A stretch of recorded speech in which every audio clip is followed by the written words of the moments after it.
Thank you. Just a couple of points. I also think it's been a very rich discussion. A lot of points have been raised, which I won't repeat.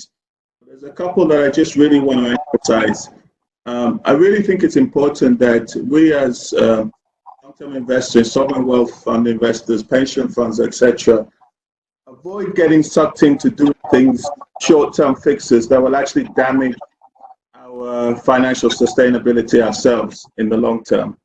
So it's very easy in an environment of panic and all hands on the deck that we do things that actually will damage ourselves. So I think it's very important. Of course, we have to play our short-term role through corporate social responsibilities and certain very carefully thought out interventions and investments that we can do, like some of those which were mentioned in Senegal, which I think are very good. And we're also doing similar things in Ghana in terms of encouraging our local businesses to get involved in the solutions, help making us more sustainable and more viable. And I think the flip side of nationalism, positive side of that, it could also lead to more self-reliance and self-sustainability. So I think it's very important. I think we have a very critical advocacy role, both with governments and with others, particularly in strengthening the medium and the long-term outlook. A lot of people is all focused on the short term, which is understandable.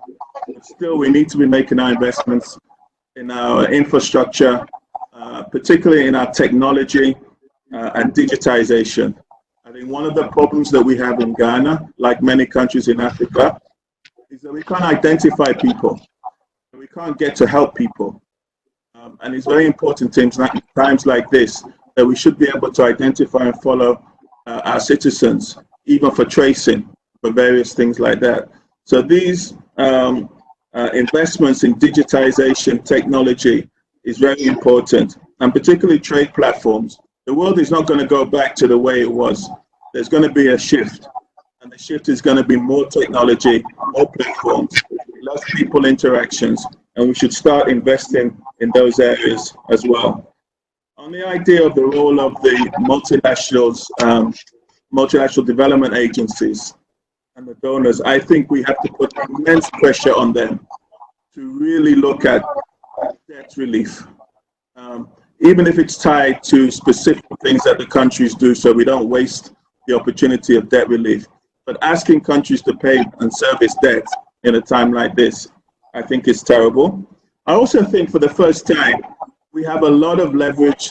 Expect more from China, particularly as in Africa, given how much China has been involved in Africa. And I think it's time for us to also expect them to help us more deeply with the solutions, whether it be their own debt forgiveness or investments or areas or subsidized trade activities, whatever. I think we have the right to expect and ask more from China. The final point that I would say, if this comes on the back of the Africa Free Trade Association, is that we ourselves need to really focus more on trade barriers coming down between African countries. Inter-African trade and inter-African self-reliance, I think, is going to put us in a much stronger position post-corona than we were before. But if there's one thing I want to emphasize to leave with you all, let's make sure that we don't make our own institutions financially unsustainable by not thinking through short-term interventions carefully for our own sustainability. Thank you, Hubert. Doing business in Africa, you can't afford to be without Africa Investor.